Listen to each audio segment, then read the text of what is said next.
4장 6절 7절 두 절인데요. 함께 한 목소리 함께 봉독하고 말씀 나누겠습니다. 함께 빌립보서 4장 6절과 7절 한 목소리 함께 봉독합니다. 시작. 아무것도 염려하지 말고 다만 모든 일에 기도와 간구로 너희 구할 것을 감사함으로 하나님께 아뢰라.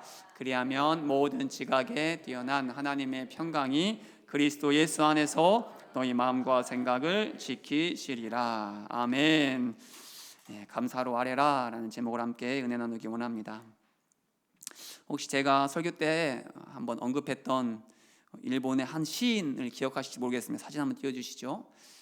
저 시인인데요, 온몸을 움직일 수 없어서 오직 눈동자만으로 시를 쓰는 미즈노 겐조라는 시인입니다. 혹시 기억이 다들 한 명도 안 나시는 것 같아요. 표정에 누구지? 라는 표정으로 네, 이분이 쓴 시 한 편을 제가 읽어드리겠습니다.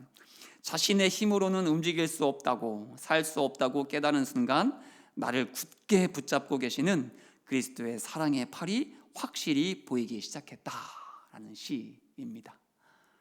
이분의 상황을 한번 떠올려 보면 이 시가 얼마나 대단한 믿음의 고백인지, 눈동자만으로만 시를 쓰는 분이 이러한 고백을 하기 위해 얼마나 오랜 시간이 걸렸겠습니까? 아무것도 할 수 없을 때, 그래서 고통 중에, 아픔 중에, 낙심 중에 있을 때, 그때 비로소 하나님의 사랑을 깊게 느낄 수 있었다는 이 시인의 고백을 담아서 낸 시집이 있는데, 그 시집의 제목이 바로 감사는 밥이다 라는 제목입니다. 한번 읽어보시면 아주 은혜롭습니다. 그리고 이 시집의 또 부제가 이런데, 눈 깜빡이신 미즈노 겐조의 행복한 아픔이라는 부제를 담고 있습니다. 그런데 이 행복한 아픔이라는 말이, 또 감사가 밥이라는 말이 얼른 이해가 되십니까? 여러분이라면 이런 상황 가운데에 이러한 고백이 가능하시겠습니까? 나의 아픔은 행복한 아픔이야. 나의 고난은 행복한 고난이야. 그래서 나는 감사가 늘 나의 밥이야 라는 고백이 가능하시겠습니까? 우리가 봉독한 본문은 우리가 너무나 익숙하게 알고 있고 암송하는 말씀이기도 합니다. 근데 저는 이 말씀을 묵상하고 또 암송할 때마다, 제가 이 본문으로 설교를 아마 한 두세 번 한 것 같아요. 우리 훌륭한 설교자이신 최 목사님도 얼마 전에 이걸 본문으로 설교를 수요일 때 하셨는데, 이 말씀을 묵상하고 암송할 때마다 저는 걸리는 한 단어가 늘 있습니다. 다시 한번 6절만 봉독해 보겠습니다. 시작. 아무것도 염려하지 말고 다만 모든 일에 기도와 간구로 너희 구할 것을 감사함으로 하나님께 아뢰라. 이 말씀 어떻습니까? 혹시 우리 금요 기도회 기도자분들도 걸리는 단어가 혹시 있습니까? 지금 사도 바울은 염려 가운데 기도하라고 권면합니다. 고통 가운데, 문제 가운데에 하나님 앞에 엎드려라, 너의 모든 기도의 제목을 하나님께 아뢰라 라고 권면하고 있습니다. 그렇다면 이런 상황에서 어떻게 기도해야 하겠습니까? 만약에 갑작스러운 질병으로 시한부 판정을 받았다면, 또는 예기치 못한 사고로 재정에 엄청나게 큰 어려움을 겪게 되었다면, 여러분이라면 그러한 염려와 고통 가운데 어떻게 기도하시겠습니까? 헤어나올 수 없을 것 같은 문제 앞에서 어떻게 기도하시겠습니까? 간절히 기도하지 않겠습니까? 부르짖으며 기도하지 않겠습니까? 우리 조용기 집사님 같으면 금식하며 산에 올라가 소나무를 붙잡고 뽑을 기세로 기도하지 않겠습니까? 역시 훌륭하십니다. 그런데 오늘 말씀은 염려 가운데에, 고난과 고통 가운데에, 예기치 못한 어려움 가운데에 어떻게 기도하라고 말씀을 전하고 있습니까?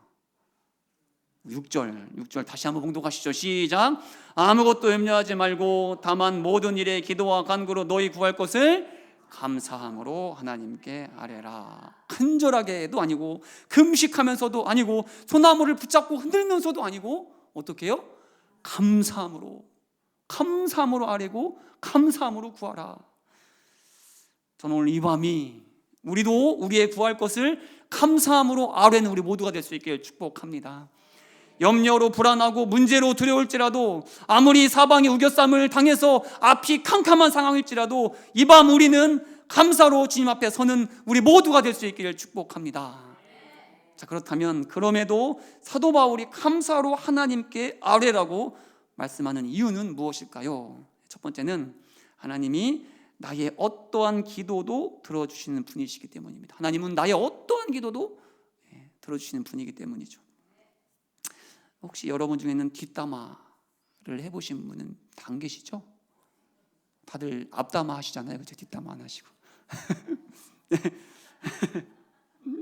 그렇다면 혹시 기도하실 때에 누구를 욕한다거나 누구를 저주한다거나 또 누구를 죽여달라는, 누구를 비난하는 말을 기도 때 해보신 적 혹시 있으십니까? 너무 미워서 저 인간 좀 하나님 죽여주세요. 저 인간의 사업이랑 가족을 다 무너뜨려 주세요 라는 기도를 해보신 분. 저도 말씀을 준비하면서 곰곰이 생각해 봤는데 다행히 지금까지 저도 한 번도 없는 것 같아요. 미워하는 사람이 있었지만 그 미워하는 사람을 저주하는 기도를 해본 적 없는 것 같아요. 그런데 이런 기도를 한 사람이 있습니다. 아니 진짜로 많이 한 사람이 있습니다. 혹시 그 사람이 누군지 아십니까? 제발 저 인간 죽여달라고, 제발 저 인간의 재산뿐만 아니라 그의 후손들까지도 다 멸절해달라고 하나님께 간절히 기도했던 사람이 있습니다. 바로 시편 109편 8절부터 13절 다 함께 한번 봉독해 보시죠. 보시고 미워하는 사람이 있을 때 이렇게 기도하시면 됩니다. 한번 읽어보시죠. 시작. 그의 자녀는 고아가 되고 그의 아내는 과부가 되며 그의 자녀들은 유리하며 구걸하고 그들의 황폐한 집을 떠나 빌어먹게 하소서. 고리 대금하는 자가 그의 소유를 다 빼앗아 하시며 그가 수고한 것을 낯선 사람이 탈취하게 하시며 그에게 인애를 베풀 자가 없게 하시며 그의 고아에게 은혜를 베풀 자도 없게 하시며 그의 자손이 끊어지게 하시며 후대에 그들의 이름이 지워지게 하소서. 아멘. 아멘. 정말 아멘이십니까? 어떻습니까? 저주도 비난도 이렇게 꼼꼼하게 할 수가 없지 않습니까? 어떻게 꼼꼼하게 할 수 있을까? 그렇다면 이 시편, 이 기도의 주인공 누구일까요? 맞습니다. 역시 다윗의 기도입니다. 다윗의 기도입니다. 그렇다면 다윗은 어떻게 이런 기도가 가능했을까요? 정말로 미워하는 사람이 있어서 그랬을까요? 쭉쭉 미워해서 그랬을까요? 다윗은 근데 이런 기도를 한 번만 한 게 아닙니다. 무려 2편이 더 있습니다. 그러니까 이 기도문을 가지고 미운 사람이 있을 때 기도하셔도 괜찮습니다. 다윗의 기도이기 때문에. 그렇다면 다윗이 어떻게 이런 기도가 가능했을까요? 그렇게 믿음 좋다는, 아니 하나님의 마음에 합하다는 엄청난 칭찬, 전무후무한 칭찬을 받은 다윗이 어떻게 이러한 기도를 하나님께 올릴 수가 있습니까? 그렇지 않나요? 아무리 미워도, 아무리 그 사람이 싫어도 너무하지 않습니까? 얼마 전 제가 설교할 때 아내가 저한테 나 우울해서 빵 샀어 라는 이야기를 했다라는 거, 주일날. 그래서 공감 능력이 좋은 사람은, 저는 왜 빵 샀어 라고 말하지만 공감 능력이 좋은 사람은 뭐가 우울해 라고 말한다는 이야기 기억나시죠? 왜냐하면 공감 능력이 뛰어난 사람은 그의 아픔이 먼저 보이기 때문이다. 그의 행동, 그의 말이 먼저가 아니라 그가 그렇게 행동한 이유, 그가 그렇게 말한 이유가 먼저 보인다는 거죠. 그래서 먼저 그 이야기를 들어주고, 그래서 먼저 공감, 이해해 준다라는 겁니다. 그런데 우리 하나님도 마찬가지라는 사실입니다. 우리 하나님도 다윗의 이 저주의 말, 비난의 말, 그리고 그 말 안에 담긴 분노를 먼저 보시는 것이 아니라 그가 그렇게 말할 수밖에 없는 이유, 그래서 하나님께 울분을 토하며 이 저주의 기도, 심판의 기도, 비난의 기도를 할 수밖에 없는 상황을 먼저 보시고 그 기도를 들어주시는 분이 누구다? 우리 하나님이시다.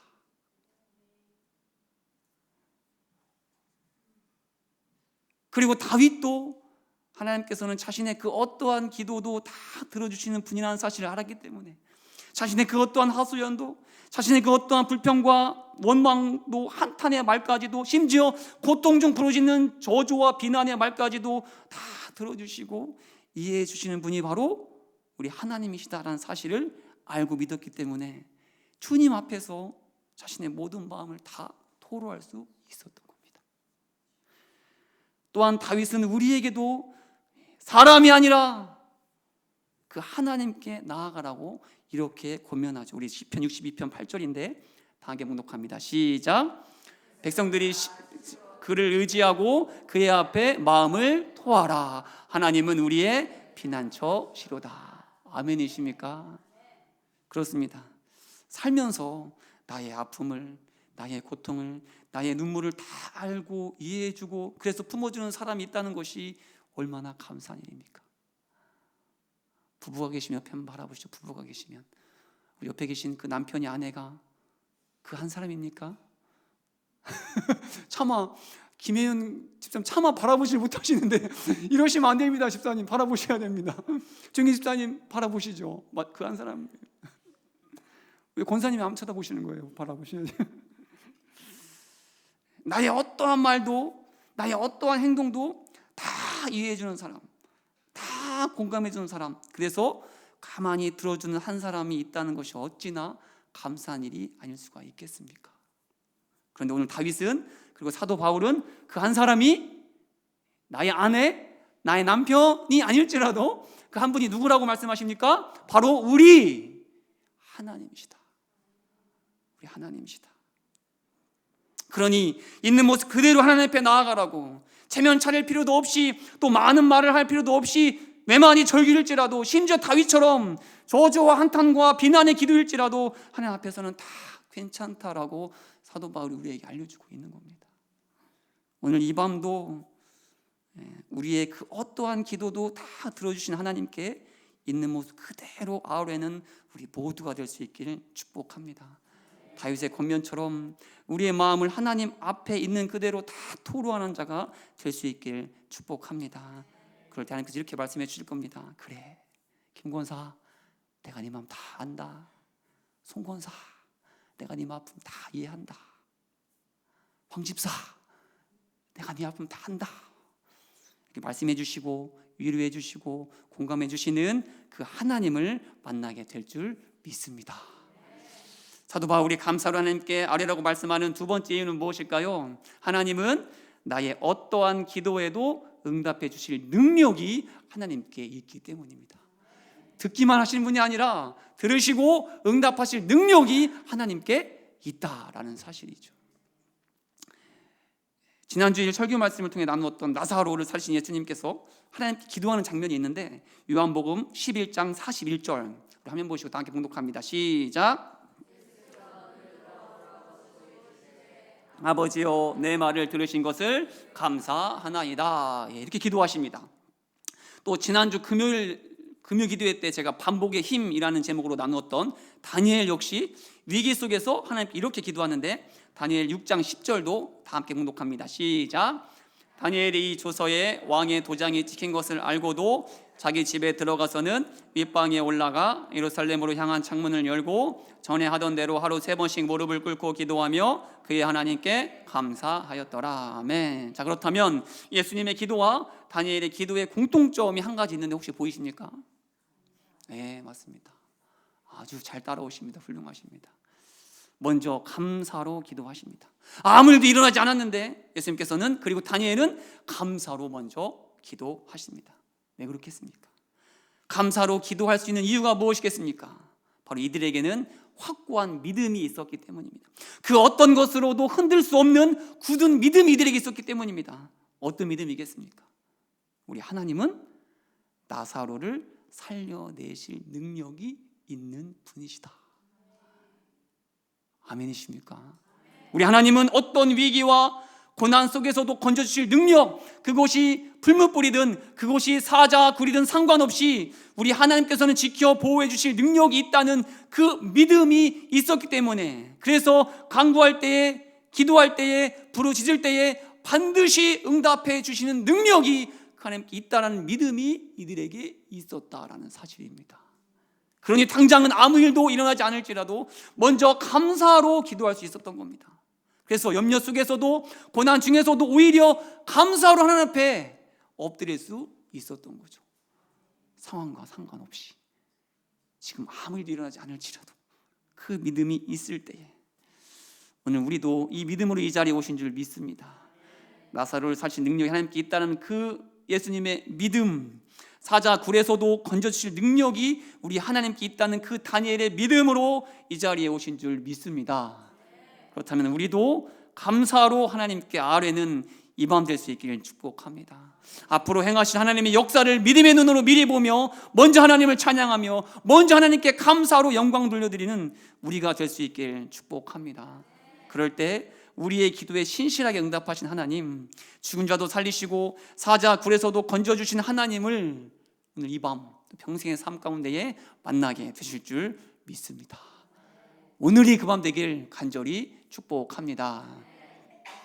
오늘날 쥐가 쌀독에 빠졌다고 합니다. 쥐는 깜짝 놀라서 다시 바깥으로 나가려고 점프를 하려는 찰나에 떨어진 곳이 쌀독이라는 사실을 깨닫게 됩니다. 어떻게 했을까요? 떨어진 김에 배부르게 쌀을 까먹었습니다. 열심히 쌀을 까먹었습니다. 그렇게 배가 부르자 잠이 오기 시작했습니다. 한숨 자고 나니 다시 배가 고팠습니다. 어떻게 했을까요? 널린 쌀이니 또 쌀을 까먹었습니다. 또 잠이 왔습니다. 맨날 며칠 그렇게 먹고 자고 하다 보니 쌀독에 쌀이 다 떨어졌습니다. 이제는 나가보려고 점프를 했는데 어떻게 했을까요? 무거운 게 아니라 쌓였던 쌀을 다 먹고 보니까 쌀독이 깊어져서 높아져가지고 점프를 못한 겁니다. 어떻게 됐을까요? 며칠 만에 쥐는 쌀독 안에 갇힌 채로 굶어 죽게 되었다는 거죠. 자, 그렇다면 쥐를 굶어 죽게 한 것이 무엇일까요? 쌀이 없어서가 아니라 오히려 쌀이 많아서였습니다. 늘 풍족하고 늘 평안한 삶이 결국 쥐를 굶어 죽게 하는 아이러니를 만들어냈다라는 사실입니다. 우리도 마찬가지입니다. 오해하시면 안 됩니다. 우리를 죽게 하는 것은 결코 지금 우리가 처한 고난이 아닙니다. 염려도 아닙니다. 해결할 수 없는 문제도 아니라는 사실입니다. 오히려 하나님을 찾지 않는 안일함이, 하나님 없어도 된다는 우리의 상황이 우리를 영적인 죽음으로 몰고 간다라는 사실입니다. 그러니 염려 가운데에, 문제 가운데에 낙심할 것이 아니라, 왜 나만 겪는 고난이라고 불평할 것도 아니라 오히려 고난 중에, 오히려 염려 중에 감당할 수 없는 문제 가운데에 나의 형편을, 나의 상황을 다 이해하시고 공감하시는 하나님께, 그리고 우리의 기도를 들으시고 응답하시는 능력의 하나님께 나아가는 우리 모두가 될 수 있길 축복합니다.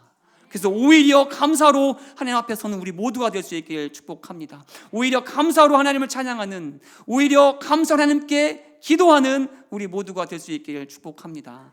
그럴 때에 고난을 통해, 그 염려를 통해, 그 감당할 수 없는 문제를 통해 오히려 우리의 마음과 생각을 지키시는 그 하나님, 그 하나님의 평안을 누리게 될 줄 믿습니다. 그럴 때 우리의 기도에 응답하시는 능력의 하나님, 우리의 감사 기도를 통해 놀라운 일을 이루시고 행하시는 그 놀라운 하나님의 능력을 경험하는 이 밤, 우리 금요기도의 기도자가 될 줄 믿습니다. 오늘도 감사로 주님 앞에 나아가는 우리 모두가 되길 온마음 다해 축복합니다. 함께 기도하시겠습니다.